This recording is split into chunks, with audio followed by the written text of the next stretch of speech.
Hi, storytellers. It's season 3. Sound Judgment is back.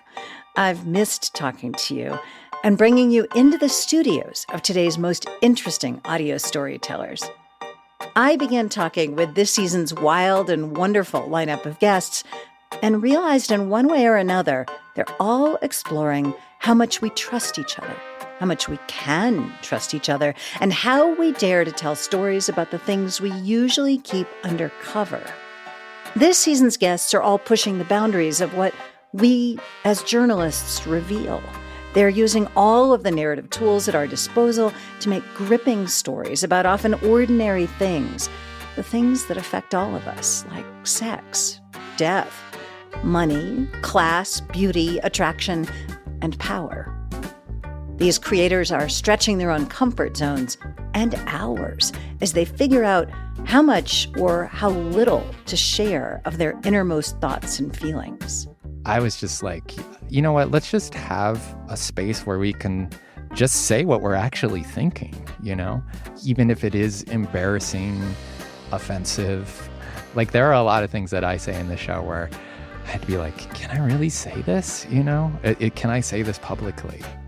That's my guest today, Jonathan Menjivar, host and senior producer of Classy from Pineapple Street Studios, about the sticky, tricky, hidden subject of class in America. This is Sound Judgment, where we investigate just what it takes to become a beloved audio storyteller by pulling apart one episode at a time together. I'm Elaine Appleton Grant.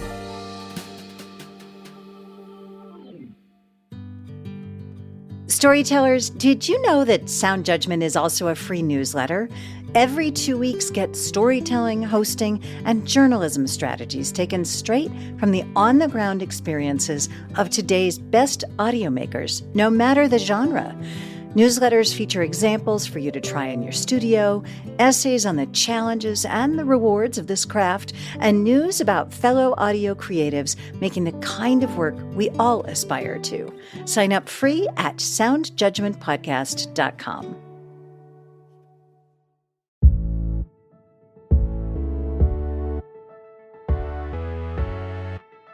Welcome, Jonathan Menjivar. I am so delighted that you're here on Sound Judgment. Thanks so much for having me. How did this show come about, Classy? Because it's very idea-driven. I was imagining that it was a little hard to wrap your arms around at first. It was, yeah. I mean, it came about just because I felt like I had something I needed to say. You know, This is like these issues around class are a thing that have kicked around in my head and bothered me pretty much my entire life, but it's hard to make a show about it because, like, so much of these things are internal stories, you know, and nothing happens on the outside. It's not like there is action and plot and all the things you normally need to tell a story, you know? Right. But I do think that all of that stuff that is going on inside your head sometimes causes you to act in strange and funny ways. And so I figured, like, there's got to be good stories about things that people have done because they are dealing with these strange feelings. In listening to it, it really affects everybody. Like, there's not a person in this country that it doesn't affect in some way. Yeah. And I was like, oh, wow, this is like mind-bending almost. Yeah, I certainly didn't realize it myself, but when I pitched the show to my bosses, Jenna Weiss-Berman and Max Linsky, Max immediately started telling me about his own experience with class. He had grown up in a higher class than I did, but it triggered this thing in him where it was clear that we are all the time looking up and down and comparing ourselves to the people around us. I hate that we even have to describe this as up and down. I wish we could just go side to side when we're talking about class. Maybe this shouldn't be the class ladder. It should be like the class train track or something. But anyhow. Yeah. Or a web or something. Something. Yeah. But that we are all comparing ourselves to the people around us and thinking about our own class position based on how we measure up against people. And to see that was happening in a really powerful way with Max, somebody who grew up completely differently than me and had exposure to really high-class people in Manhattan as a young person. I was like, wow, and I think he recognized too, like, that is the power of this show, is that it kind of, you start telling a story like this and then people automatically just start thinking of their own stories. What's been the most memorable response you've gotten from the series so far? I think the most memorable response, there's one review. I know I'm not supposed to read the reviews. But how can you not? How can you not? There's one review, I'm not going to quote it correctly exactly, but they say, like, this isn't a standard interview show. It's a bunch of flawed characters trying to figure out how to live good lives. And that is not a thing we intended, but I loved that description of it. I'm certainly a flawed character, but that every one of us in the show, I think, are we're running into all sorts of moral questions throughout the show. So, yeah, I thought that was a really apt and perfect description, and not one I would have come up with myself. Set up the series for the Sound Judgment listeners briefly. Yeah, so the series it comes from a very personal perspective of me as somebody who grew up working class. My parents were immigrants from El Salvador and Mexico and had factory jobs my whole life. And now I work in media. I live on the East Coast. I live a very different life than they did. And it's given me all sorts of uncomfortable and weird feelings. That's sort of like the way in to talk to a bunch of different people of different classes about the way class shows up in their life. And it's through all sorts of different things. That's, work. We talk about food and clothing and music. There's an episode about Army recruiting, an episode about television. It was just like a way to say, like, this stuff is everywhere and let's look at it. Class is so often like talked about as money, but I think in my experience, at least, there's this whole other element that is equally important, which is about the culture that you experience.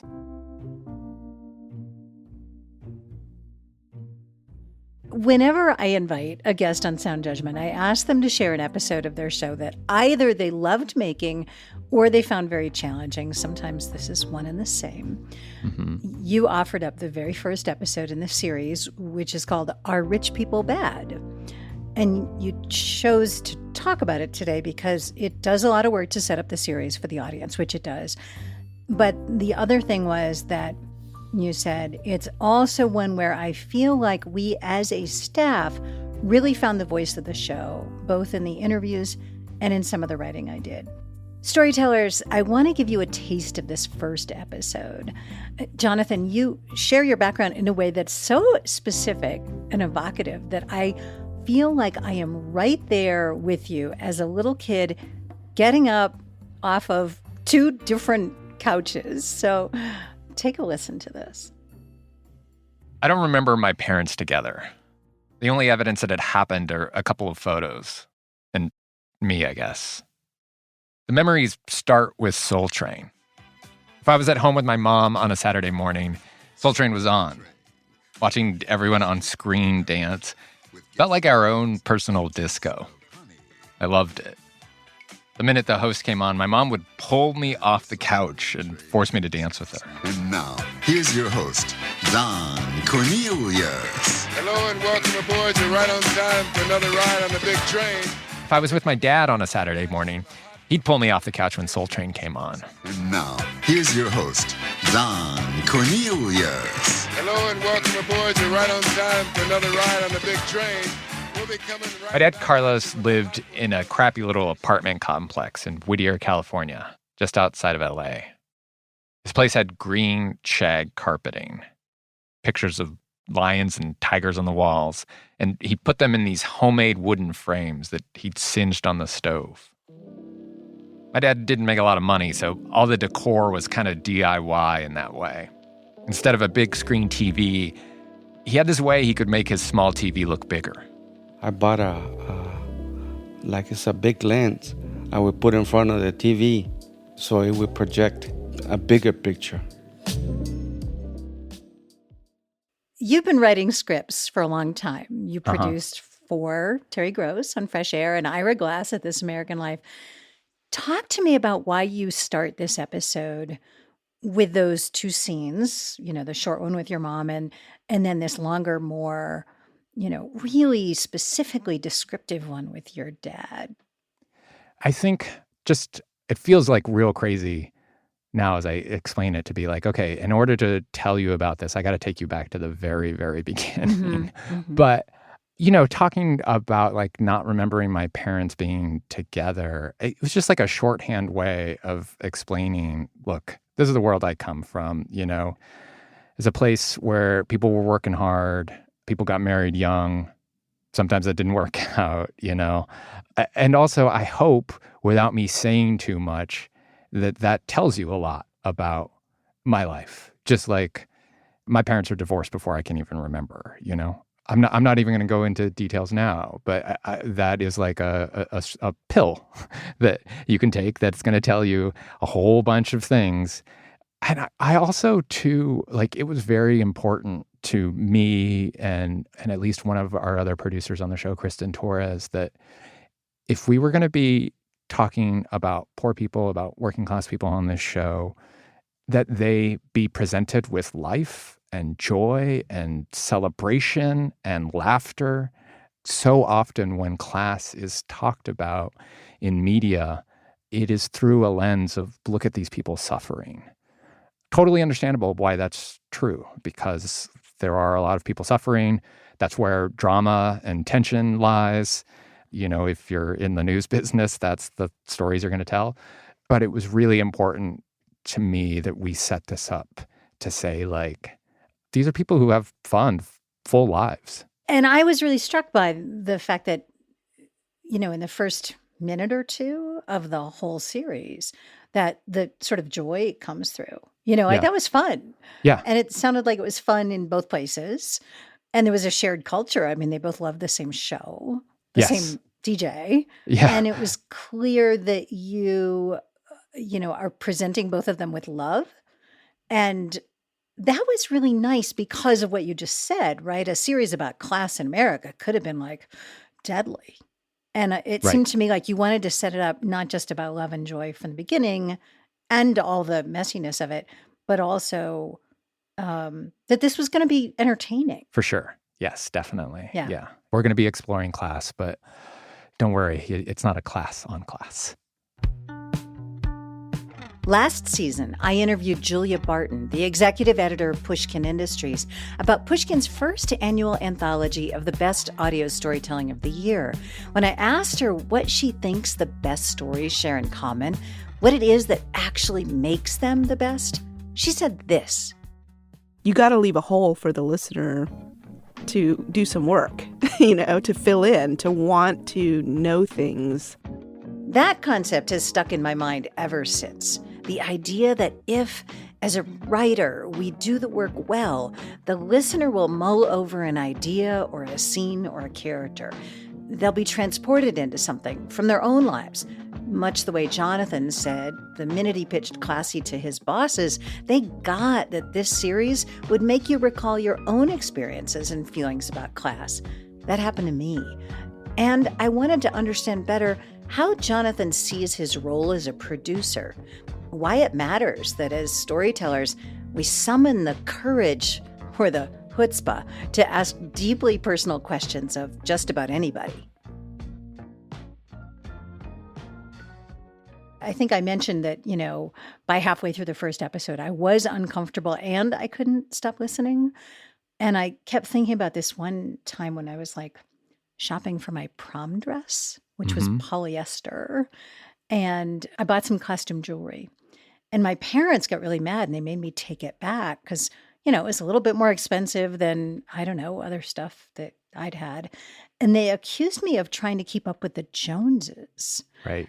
And I never forgot that. I mean, I was like 16 years old and I never forgot I was supposed to be ashamed or not try to do that or whatever, Mm-hmm. And so I wondered, what do you think the role is in having conversations about uncomfortable things as a producer and a host? I think, I was interviewed by a reporter for the LA Times for this show who pointed out, he was like, I kind of take issue with your characterization that we don't talk about class, because we're talking about it all the time. Like almost immediately when you meet somebody, it's like, so what do you do? Which is a class question. Where'd you grow up? Where'd you go to college? Where do you live? And like connected to that is, are you a renter or are you a homeowner? That question is not being asked, but it is being asked. Yes. And so we are dancing around these conversations all the time. And so I think I was just like, let's just have a space where we can just say what we're actually thinking, even if it is embarrassing, offensive. Like there are a lot of things that I say in the show where I had to be like, can I really say this? Can I say this publicly? Like what? What was one of those things where you were like? I mean, there is an episode where I talk about how I feel about people who do service work for me. So people who deliver food. Yeah. The woman who cleans my house and her crew. I mean, one, it's just like, it's mortifying to me to even admit that I have somebody who cleans my house, like that is, even though I live in the suburbs where I can look out the window and I see crews going in and out of houses all day long, to admit that is my reality is hard for me. I come from housekeepers. My mom was a housekeeper. My grandmother was a housekeeper. And the woman who cleans my house, she's somebody I love dearly, who's been in our lives for more than a decade. But we don't really, really know each other, Right. Right. Yeah. Yeah. Well, it's interesting because I talk to a lot of people who they want to start a podcast and then they literally get stymied because it's like they get nervous about being themselves on the mic or even, even giving a little bit of themselves away. So how did you get beyond in that moment? Like, oh, can I do this? What did you say to yourself? By the time we did that episode, we were several episodes in. And so I turned to my producers and was like, please tell me, do I sound like a total asshole in this moment, Yeah. So I was leaning on my crew who I really trusted. But I do think like it appears in this show that I am revealing a lot. It is deeply personal, but there were lines that I didn't cross, lines that I established for myself. And I mean, that opening we were talking about, there is a reason why I just say, I don't remember my parents together and I don't go into any of the details of their divorce or what caused it or what came about afterwards. It's just like, nope, that's for me. Yeah. So I kind of just like established some lines for myself and figured out ways to talk about things that in a way that felt comfortable, that I was okay with. Yeah. Yeah. So you emailed me, this episode has some of your favorite lines in it. You know who doesn't want to be the obnoxious rich person? I don't want to be an obnoxious rich person. Don't worry, I'm not in any danger of that happening. But, there are some things about my life that some people might consider obnoxious. I mean, for one, I make a decent living doing exactly what I'm doing right now. Talking about ideas and putting together stories and sharing them with people like you. What an insane privilege that is. Or, sometimes when I'm feeling stressed out and I need to center myself, I think about this time when I was in Japan, sitting in an onsen, staring at the mountains. An onsen is what the Japanese and also obnoxious people who've been to Japan call hot springs. And maybe the biggest one for me is that my wife and I own a house. My entire life, I was a renter.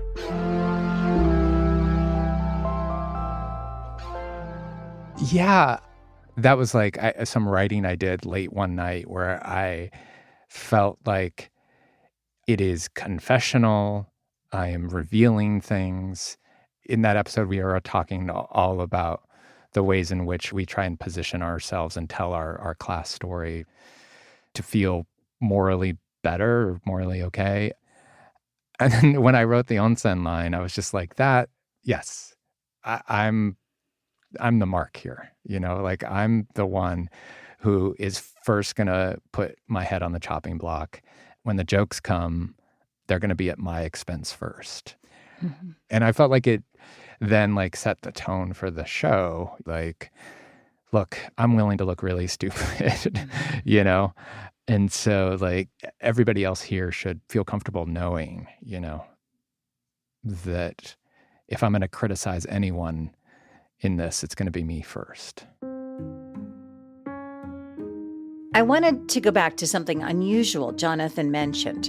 The episode we're pulling apart, episode 1, was the first episode they released, but it wasn't the first one they'd made.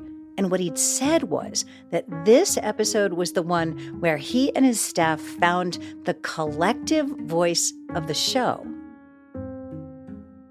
Describe for me, like, what was going on before the staff found its voice, and what was that shift? I think we were having a hard time figuring out, one, how to tell narrative stories about this. And the shift really was, though, that interview with Rachel Sherman, the sociologist, where it is, on paper, the most boring thing you could think to do. It is an interview with a sociologist talking about class. And really, like, a bunch of it is defining, what do we mean by class? And I just decided, and we decided, me and the producers who were working on it, that like we are going to approach this interview with an academic in a totally fun and loose way. And some of that was my producers prepping Rachel for that. And I think, you know, like you can really tell that like Rachel is game. Like she understands what we are up to. She is coming at me. She is putting me on the spot. Is being a lazy jerk and not having an understanding of what you need to do to earn money the same thing? I guess not, no. So why is it that you think that earning money is like the only way to not be a lazy jerk? It's so dangerous talking to a sociologist. Well, I mean, that's the thing. There's so much of the stuff that we take for granted. Well, and also because so many other people are really, really struggling to just, you know, have their basic needs met. They're working really hard. Well, that's true, but Yeah. Sorry, so what about that? I'm just saying, like, part of it is, I think, just because there are so many people who are, they're having to work really hard to earn enough money to just, like, pay the rent and feed themselves. Right, but what about that? Sorry, I'm just, like, not understanding. No. That, like, if you are a rich person who just inherited money, like, and you don't understand that, you know, that, like, there are so many other people around you who are doing that. Yes. And if you understand that, why is that better?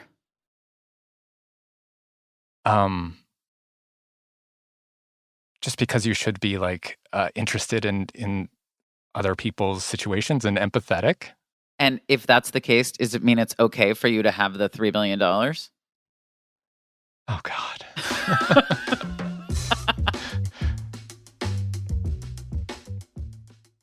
I was just like, we're just going to be super loose in how we do this and even like a little silly. When I ask her the question, are rich people bad? I do this move where I list a series of fictional and real rich people that are villains or seen as like kind of dumb or evil. The story of Robin Hood and like why that has its appeal. Thurston Howell III from Gilligan's Island. Gilligan's Island, yeah. All of the Trumps, every preppy guy in 80s movies, Sam Bankman-Fried, Elizabeth Holmes, Rupert Murdoch, all the characters in succession, the Koch brothers, Bernie Madoff, Scrooge McDuck, Cruella de Vil, Mr. Burns. Lists are funny. Lists that are too long, you know, it's like, it's a pretty standard comedy thing where like there is a point at which it starts to get funny, it stops being funny, and then it starts to get funny again. And I was just like, let's just try. I have no idea if this is going to work. It's pretty dumb, but it just, I don't know, just like it brings an energy to that episode that I feel like really helps us define like, okay, we are going to be talking about some serious stuff, but it's going to be real loosey-goosey, and I'm not afraid to sound like an idiot doing it. There are several things that make this series work, and we could debate them because storytellers, you will hear things that I don't and vice versa. But to me, one is the characters Jonathan's team spent a lot of time and effort finding.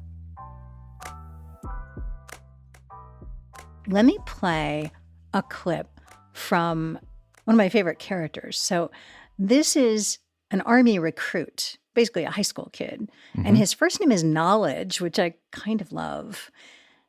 He lives in Paterson, New Jersey, in the inner city, which is a very dangerous place. And this is in an episode midway through about how the military recruits people in America and what that says about class, much of which is very surprising. I like Mother Nature. I like being out in the nature. Like, I honestly feel like if I had a second life, I would be a farmer. Like, I like animals. I like cows. I like horses. I like all that kind of stuff. You still got time for that life, man. Yeah. I told my family, I said, when I settle down, I'm going to get me a little farm, get a little horse, a little pony or something, get some chickens, and just eat some raw eggs or something. Yeah. I don't know. I like if I was to go out in the forest and like if I was to able to see the sunset, I would literally just sit on the ground and just watch it for hours. Like even in my backyard, I have a little space like fake grass I could lay down on and put some sheets on and lay down and just look up at the moon, the stars at night. I just like that kind of thing because it helps you escape from reality sometimes and help you see like how beautiful the world can be sometimes.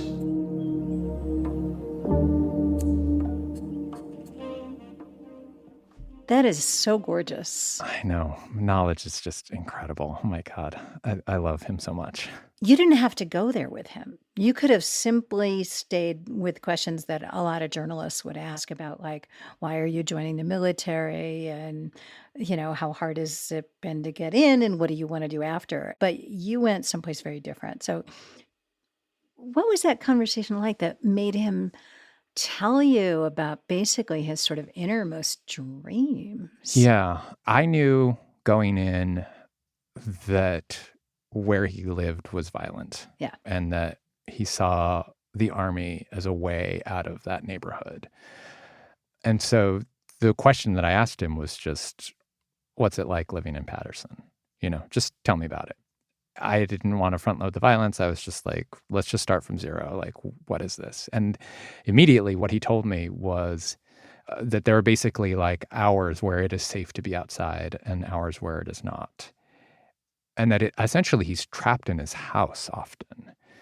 And thematically, that's tied in so much to the question we were asking in that episode, which is really about options. Like, let's be frank about it. There are people, because of their class situation, who have options, who have all the options in the world, and those who do not.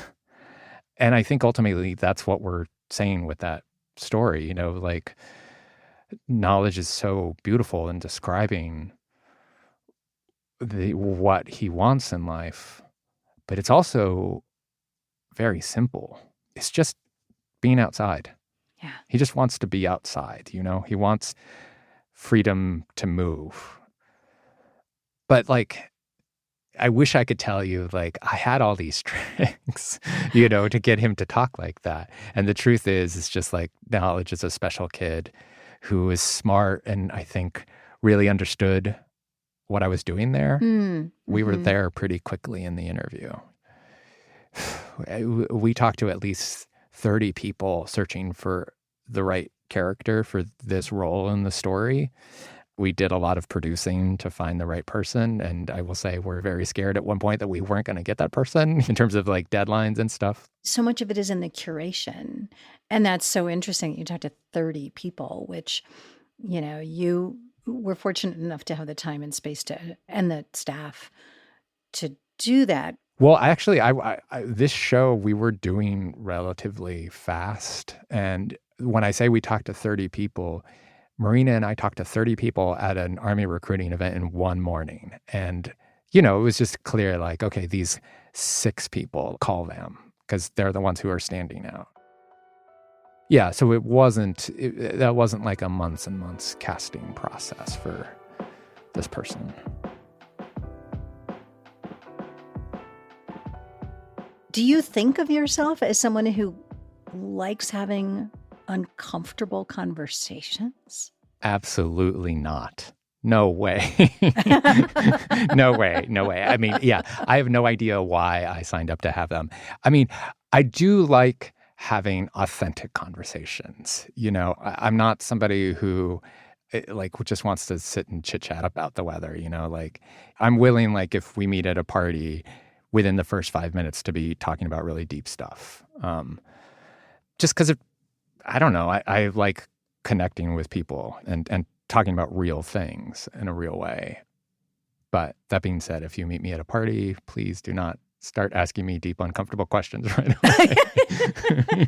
I guess there's some semantic difference between deep, real questions and uncomfortable conversations. Yeah, but with this show, I mean, I think, I realized I was going to have them. And it was really, it took some coaxing on the part of people who were working with me, and my bosses and my producers. So, I did not want to talk about my cashmere socks. I have never revealed to anyone that I have cashmere socks. But until, was it Vogue picks up on that? Well, no, I mean, I mentioned it in the first episode because while we were developing the show, one of our producers asked me, what's the thing that is your kind of the way that you are indulgent now in your life? And it's clothes. I'm super into clothes. And so while we were in a meeting, people asked me to do a fit check to just name everything that I was wearing. And I revealed that I was wearing cashmere socks. And they were just like, oh my God, you have to talk about that on the show. And did you say, no, I'm not going to do it? Well, I mean, there was some resistance, I don't know. I feel weird about it. I feel like it marks me in a certain way. But they are nice.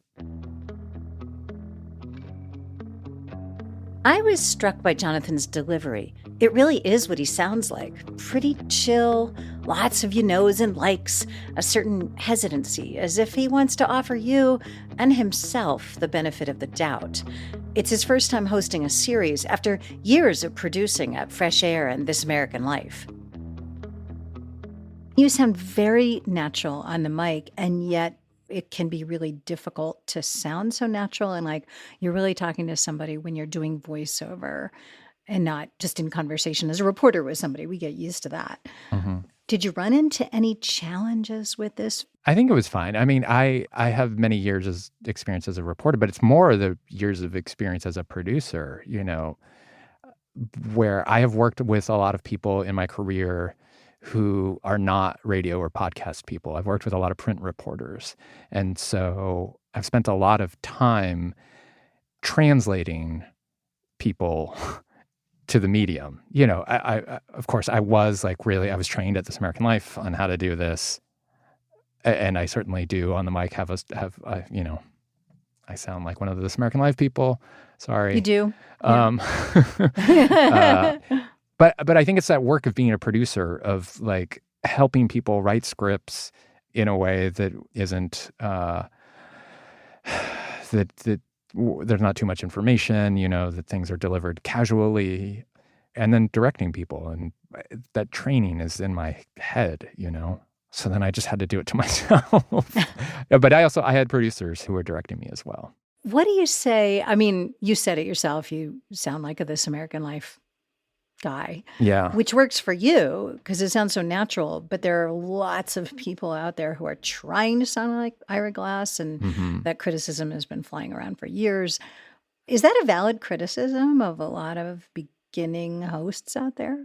I mean, I think, the goal is always for people to sound like themselves, and This American Life way of writing and talking is just trying to emulate conversational speech. Yeah, I mean, I understand why people level that criticism, but I also think like anything that you're doing, you got to start somewhere. And it often starts by copying people. I mean, even me, who I have worked for more than 20 years in this field and like always was, trying to sound like a This American Life person, and I'm trying to do less of that now. Just even making this show, I've told people that there was I described it as a kind of Hulk energy that I felt as I was making it, that like in interviews and on the mic when I was tracking, I just started to feel like more of me, I could just kind of like feel it coming into me. But it was just like the voice of the show and my literal voice just started to come out of me more. And, and I think it really was like being a host for the first time, where there were 8 episodes I had to make back to back to back to back, And so I couldn't help but get more comfortable and get to be more like me. Who would your dream guest be for Sound Judgment? I mean, I have so many people I want you to talk to. Oh, well, tell me them all. But I mean, one person I thought of is B.A. Parker, who's one of the co-hosts of Code Switch. She is somebody who came in as a fellow when I was at This American Life and was a completely original voice. B.A., from the moment she was pitching stories at This American Life, just like knew who she was. And that has really carried over in a lot of the work that she's doing. You have worked for 2 people who people always mention when I say, tell me a host you love, Terry Gross and Ira Glass. What do you think that it takes to become a beloved host, or at the very least to make a podcast that brings listeners back again and again? I think it's just an ability to be deeply engaged with people.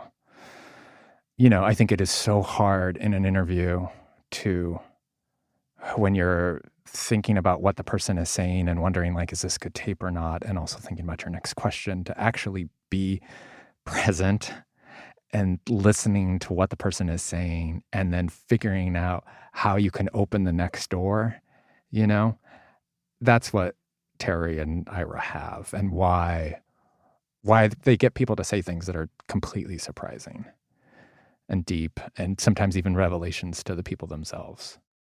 Do you feel like you did some of that in Classy? I would hope so. I mean, I'm not going to put myself next to them, but yeah. I mean, there's at least one story in the show where somebody said, like, I've never told this to anyone. Jonathan, thank you so much for all your time, and it's such a thoughtful conversation and a wonderful show. Oh, thank you so much for having me.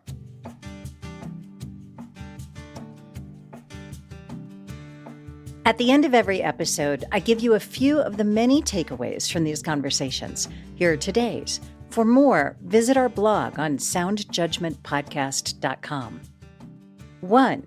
Tough topics don't have to sound dreary or earnest. Right from the very beginning, Jonathan sets a scene that evokes joy. It makes you want to dance. In this way, he's letting listeners know that he's talking about class, but it's not a lesson. You're going to be entertained. 2. It may be even more helpful to use humor when you're tackling difficult topics than it is with anything else. When we add some jokes, people listen more. We can deal with the hard stuff better. Make sure you point the jokes at yourself, though, not someone else. Jonathan says classy listeners, quote, should feel comfortable knowing that if I'm going to criticize anyone, it's going to be me first. 3. Classy is very revealing. We learn a lot about Jonathan's feelings. So when you write your own scripts, think about what's personal versus what's private. Set boundaries. Know what you're willing to share and what you're not. That's all for today. I have such a treat coming up for you in our next episode. Anna Sale of Death, Sex, and Money is with me. And I will tell you, Elaine, when I was in my hotel room getting into my sneakers and collecting the sweatbands to take to that street corner, I was like, what am I doing? This is like, number one, is this like safe? Number 2, like, what if no one comes? Why am I doing this? And I did it, and it was like actually amazing. Also, if you liked my conversation with Jonathan, you'll love my interview with Katie Colinari, the senior podcast editor at New Hampshire Public Radio. We deconstructed a This American Life story. It was so good. That was episode 16, the link's in our show notes. You'll also find a link to Classy in the show notes, along with ways to follow Jonathan. If you love Sound Judgment, help us grow our show. Visit soundjudgmentpodcast.com and click on reviews. You can give us a 5-star rating that'll go to Apple or Spotify right there in 10 seconds. And leave us a review on Apple. It really makes a difference, and I'm grateful. Sound Judgment is produced by me, Elaine Appleton Grant. Audrey Nelson is our production assistant. Sound design and editing by Kevin Kline. Our cover art is by Sarah Edgell. Podcast management by Tina Bassir. I'll be back with you soon.